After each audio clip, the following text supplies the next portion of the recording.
इसमें भारतीय समाज में एक दूसरी बहुत बड़ी कुंठा है जिसके बारे में बिल्कुल बोला नहीं जाता है, चर्चा नहीं की जाती है, जिसके बारे में बोलना या चर्चा करना पाप समझा जाता है, गलत समझा जाता है, जरूरी भी नहीं समझा जाता है, और वो है सेक्स की कुंठा। और मुझे लगता है इसके बारे में बहुत विस्तार से बात करने की बहुत जरूरत है। अब मेरी दिक्कत ऐसी हुई थी कि बचपन से जिस वातावरण में पला पड़ा, एक आम व्यक्ति को जिस ढंग का वातावरण मिलता है वैसा वातावरण मुझे उपलब्ध था। देहात को बहुत नजदीक से मैं देखता था। स्त्री पुरुष के आपस में जो भी संबंध होते हैं वो किस ढंग के होते हैं ये भी मैं देखता था। लेकिन दूसरी ओर विनोबा का ब्रह्मचर्य आश्रम भी बहुत नजदीक से देखता था। सेक्स ये गलत चीज है, उसे टालनी चाहिए।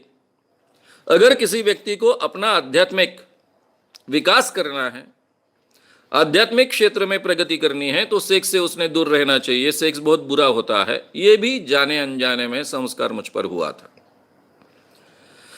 जब 1982 में मैंने अखिल भारतीय अंधश्रद्धा निर्मूलन समिति से इस काम की शुरुआत की, पहले से इन्वेस्टिगेटिव जर्नलिस्ट कर काम कर रहा था। उसके टेक्निक्स मेरे अपने तैयार हो चुके थे। उन्हीं के आधार पर बड़े पैमाने पर मैं बाबाओं को एक्सपोज करते गया, और बाबाओं को एक्सपोज करने के बाद में जब मैं देखता हूं कि एक बाबा के कई स्त्रियों के साथ में संबंध होते हैं, तो पहले तो मैं बहुत ही हड़बड़ा गया था। मुझे लग रहा था कि मुझे जो जानकारी मिल रही है शायद वो गलत है। ऐसा कैसे हो सकता है? इट इज इम्पॉसिबल, ये तो हो ही नहीं सकता है। उन्हीं दिनों में मैं भूत, ये तो मेरे लिए बहुत ही संशोधन का विषय था, अपने आप को खुद को ढूंढने का विषय था, क्योंकि मुझे भूत लगा था। इसलिए मैं कई जगह पर जहां भूत उतारे जाते हैं वहां जाकर 2-2, 4-4 दिन बैठता था, क्या चलता है खुली आंखों से देखता था। वहां भी इस ढंग की स्थिति देखने के बाद मैं बहुत डिस्टर्ब हुआ। जिस समाज में पति पत्नी के अलावा और किसी के साथ में रिलेशन होना बहुत ही बुरा माना जाता है, उसी समाज में इतने बड़े पैमाने पर बाबाओं के साथ में स्त्रियों के रिलेशन होते हैं, फिजिकल रिलेशन होते हैं। भूत के नाम पर भी इस ढंग के कई रिलेशंस होते हैं। ये सब देखने के बाद में मुझे लगा कि इस विषय का एक स्वतंत्र अभ्यास करना बहुत जरूरी है। इसलिए 1987-1988 में क्यों इतने बड़े पैमाने पर स्त्रियों के साथ में ऐसे संबंध प्रस्तावित हो सकते हैं, बाबाओं के हो चाहे मांत्रिकों के हो, भूत उतारने का बहाना करने वाले मांत्रिकों के हो, इसके पीछे के कारण ढूंढने की मैंने कोशिश की।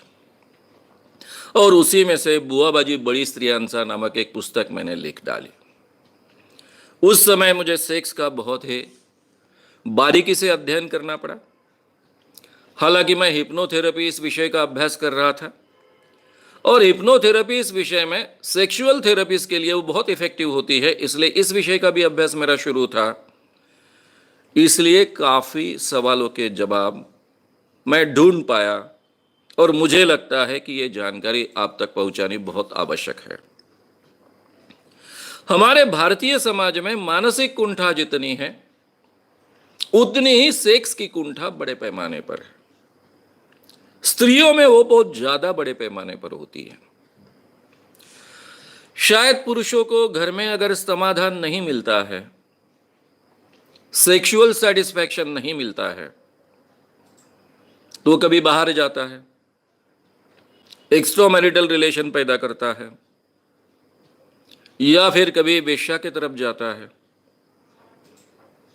मैं जब पत्रकार था पूना में, मनोहर में, तो मैंने वेश्याओं की काफी मुलाकातें ली थी।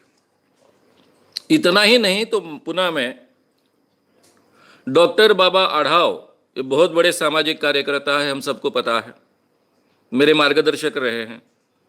उनका एक देवदासी संगठन था, तो पूना में जो भी सोशल एक्टिविटीज चलती थी उसमें भी मैं शरीक होता था। बाबा अड़ाव के ये देवदासी संगठन की स्त्रियां बहुत अच्छे ढंग से परिचित हुई। मैं बुधवारपेट में ही रहता था।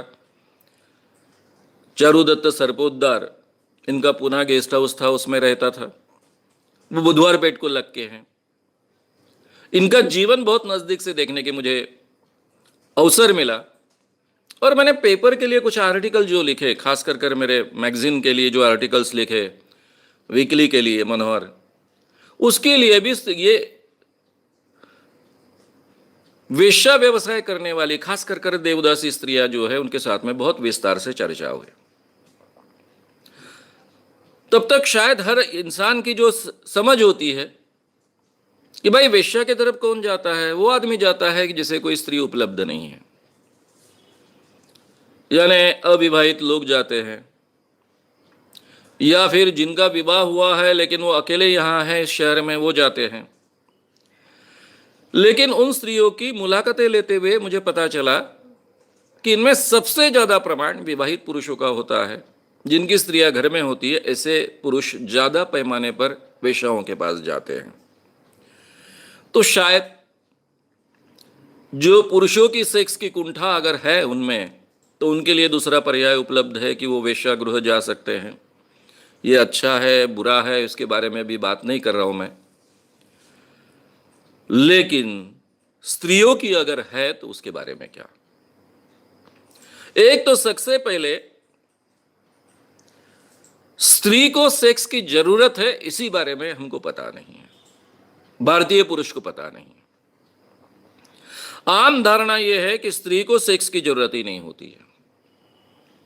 अभी भी ऐसे कोई सेक्स इस विषय पर किताबें लिखने वाले बड़े बड़े डॉक्टर्स लिखते हैं कि स्त्री में कोई सेक्स की इच्छा नहीं होती है, उसे सेक्स की जरूरत भी नहीं होती है, उसे केवल पति का प्रेम चाहिए और पति को यानी पुरुष को सेक्स की जरूरत होती है, इसलिए केवल उसको खुश करने के लिए वो सेक्स में भागीदार बनती है। ये जो धारणा है आज भी कुछ डॉक्टर अपनी किताबों में लिखते हैं और वो चेंज नहीं करते हैं। ये धारणा करीबन 1950 तक पूरे दुनिया की थी। पूरी दुनिया ऐसा मानती थी कि स्त्रियों में सेक्स में बिल्कुल रुचि नहीं होती है, उनको सेक्स की जरूरत भी नहीं है। और उसमें भी कैसे धार्मिक वातावरण, धार्मिक संस्कार, क्रिश्चियनिटी में जो कैथोलिक पंथ है उसकी तो मान्यता है कि सेक्स जिंदगी में करना ही नहीं चाहिए। पति पत्नी ने भी केवल बच्चा पैदा करने के लिए सेक्स करना चाहिए, उसके अलावा पति पत्नी में भी सेक्स नहीं होना चाहिए। अब इस ढंग के वातावरण का परिणाम, यही वातावरण, इसको विक्टोरियन पीरियड का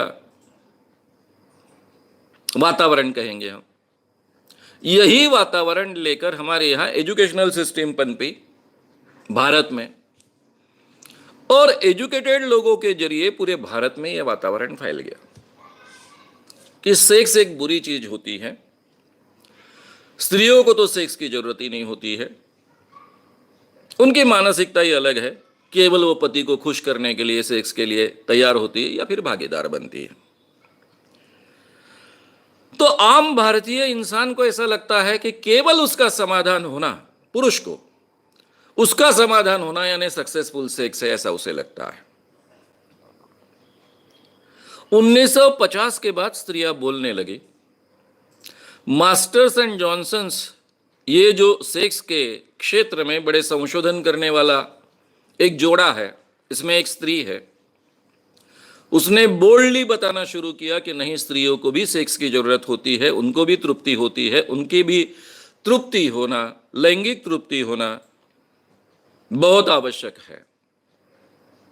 तो पहली बार 1950 के बाद दुनिया का इसके तरफ ध्यान गया।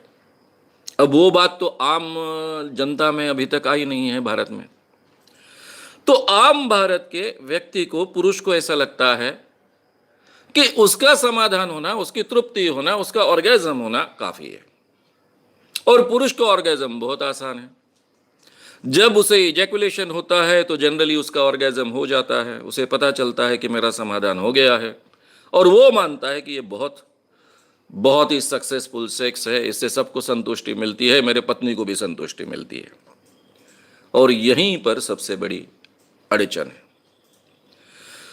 क्योंकि पुरुषों का तो जल्दी समाधान हो जाता है, लेकिन स्त्री का इतने जल्दी समाधान नहीं होता है, उसे थोड़ा अधिक समय लगता है। स्त्री को ज्यादा रोमांस की जरूरत होती है, और पति पत्नी के रिलेशन में धीरे धीरे ये रोमांस नाम की चीज गायब हो जाती है। शायद शुरुआत में शादी होते ही कुछ दिनों में रोमांस के लिए थोड़ी जगह बचती है। वैसे भी हमारे समाज में सेक्स को ज्यादा महत्व नहीं दिया जाता है। ज्यादातर घरों में स्त्री और पुरुष के लिए स्वतंत्र रूम नहीं होती है। ज्यादातर घरों में स्त्री पुरुष के लिए स्वतंत्र रूम न होने के कारण वो छुप छुप कर एक दूसरे के साथ में सेक्स करते हैं। बच्चे सो गए हैं, कोई नहीं है, थोड़ा सा बाजू में जाए और सेक्स कर कर आए, तो वह समय भी कम होता है। तो इसलिए रोमांस के लिए, एक दूसरे को खुश करने के लिए, एक दूसरे को रोमांटिक मानसिकता शेयर करने के लिए समय नहीं होता है, और इस कारण स्त्री पूरी तरह से तैयार होने के पहले ही पुरुष खत्म हो जाता है। तो बार बार यह प्रसंग अगर दोहराया जाए, यानी कहने का मतलब ऐसा है कि स्त्री उत्तेजित हो रही है, उसकी इच्छा जाग रही है, वो सेक्सुअल रिलेशन में सहभागी हो रही है, और पुरुष खत्म हो गया है, उसे बहुत तकलीफ होती है, क्योंकि कर तो कुछ नहीं सकती है अभी, और पति को इतनी जानकारी नहीं कि उसके बावजूद इसको कैसे खुश करना है। वो तो समझता ही नहीं है कि इसको खुश करना जरूरी है, या फिर इसका समाधान होना चाहिए, इसकी लैंगिक तृप्ति या फिर इसकी तृप्ति संतुष्टि बहुत आवश्यक है, इसकी तो जानकारी नहीं है। ये जब बार बार होता है तो स्त्री में सेक्स के बारे में अरुचि पैदा होती है। वो बिल्कुल सेक्स ही करना नहीं चाहती है, यानी पति के साथ में तो नहीं। एक तरफ रोमांटिकली जागरूक हो और फिर से ठंडा हो जाओ, बहुत तकलीफ होती है, इसलिए वो टालना चाहती है।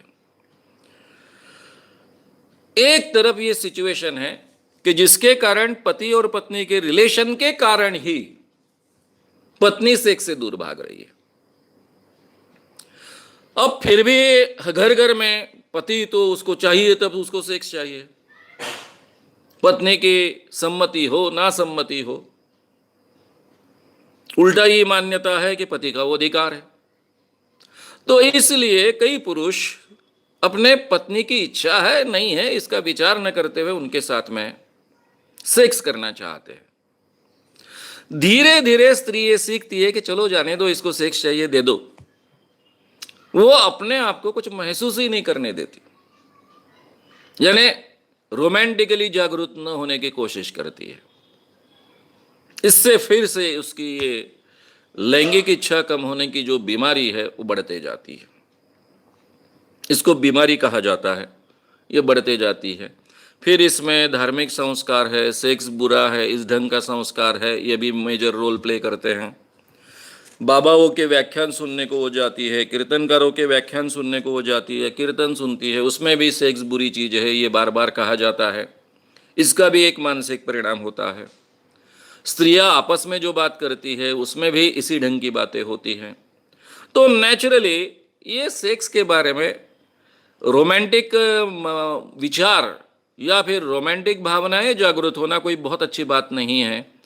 ये इस ढंग की मान्यता उसके मन में पनपते जाती है और वो फिर इसी ढंग से सेक्स से दूर रहना पसंद करती है। अब एक तरफ ये बात हो गई कि जिसमें पति नॉर्मल है, सब कुछ है, फिर भी स्त्री सेक्स के प्रति जागरूक नहीं हो पा रही है। अगर आपको ये वीडियो पसंद आया हो तो उसे ज़रूर लाइक करें, लोगों में ये अवेयरनेस फैलाने में हमारी मदद करें। वीडियो को ज़रूर शेयर भी करें।